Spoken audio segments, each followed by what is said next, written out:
മെത്തനോയ 26 എപ്പിസോഡിലേക്ക് സ്വാഗതം.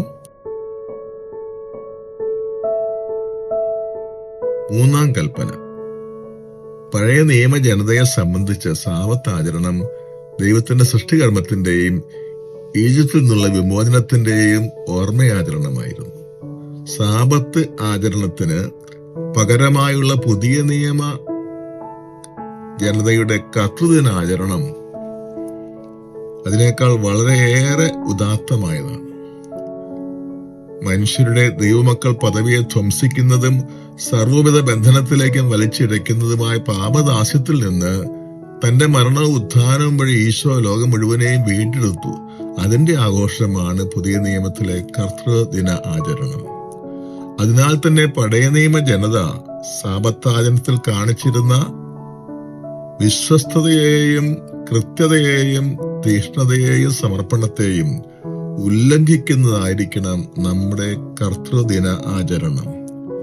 ഞായറാഴ്ച മുഴുവൻ കർത്തൃശുശ്രൂഷയ്ക്ക് വേണ്ടി മാറ്റിവെക്കണം എന്നതാണ് ഈ നിയമത്തിന്റെ അന്തസത്ത. നാം ദൈവത്താൽ സൃഷ്ടിക്കപ്പെട്ടവരാണ്. അവിടുത്തെ പുത്രന്റെ കുരിശുബന്ധത്താൽ വീണ്ടെടുക്കപ്പെട്ടവരുമാണ്. ഈ രണ്ട് പരമോന്നത അനുഗ്രഹങ്ങൾക്ക് ദൈവത്തോടുള്ള നമ്മുടെ കടപ്പാടും കൃതജ്ഞതയും എത്ര അധികമായിരിക്കണം. ആഴ്ചയിൽ ഒരു ദിവസം മുഴുവനും അതിനായി മാറ്റിവെക്കുന്നത് എങ്ങനെ അധികപ്പറ്റാകും? അതിനാൽ ഞായറാഴ്ച കുർബാനയിൽ പങ്കെടുക്കുന്നതിലേക്ക് മാത്രമായി കർത്തൃദിന ആചരണം പരിമിതപ്പെടുത്തരുത്. കൃപാവരത്തിന്റെയും ജോലിയിൽ നിന്നുള്ള വിശ്രമത്തിന്റെയും ദിനമെന്നാണ് സഭ ഈ ദിവസത്തെ വിശേഷിപ്പിക്കുന്നത്. അതിനാൽ ഭക്താനുഷ്ഠാനങ്ങൾക്കും വിശ്വാസ പ്രബോധനങ്ങൾക്കും പ്രേക്ഷിത പ്രവർത്തികൾക്കും കാരുണ്യ പ്രവർത്തനങ്ങൾക്കും കുടുംബ അംഗങ്ങളോടൊത്തുള്ള സമയം ചെലവഴിക്കലിനും ശരീരത്തിന്റെയും മനസ്സിന്റെയും മതിയായ വിശ്രമത്തിനും കർത്തൃദിനം മാറ്റിവെക്കണം.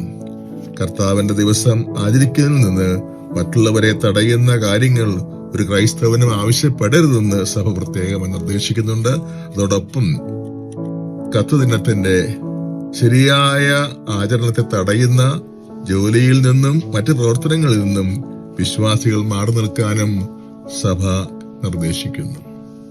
ദൈവത്തിന് സ്തുതി.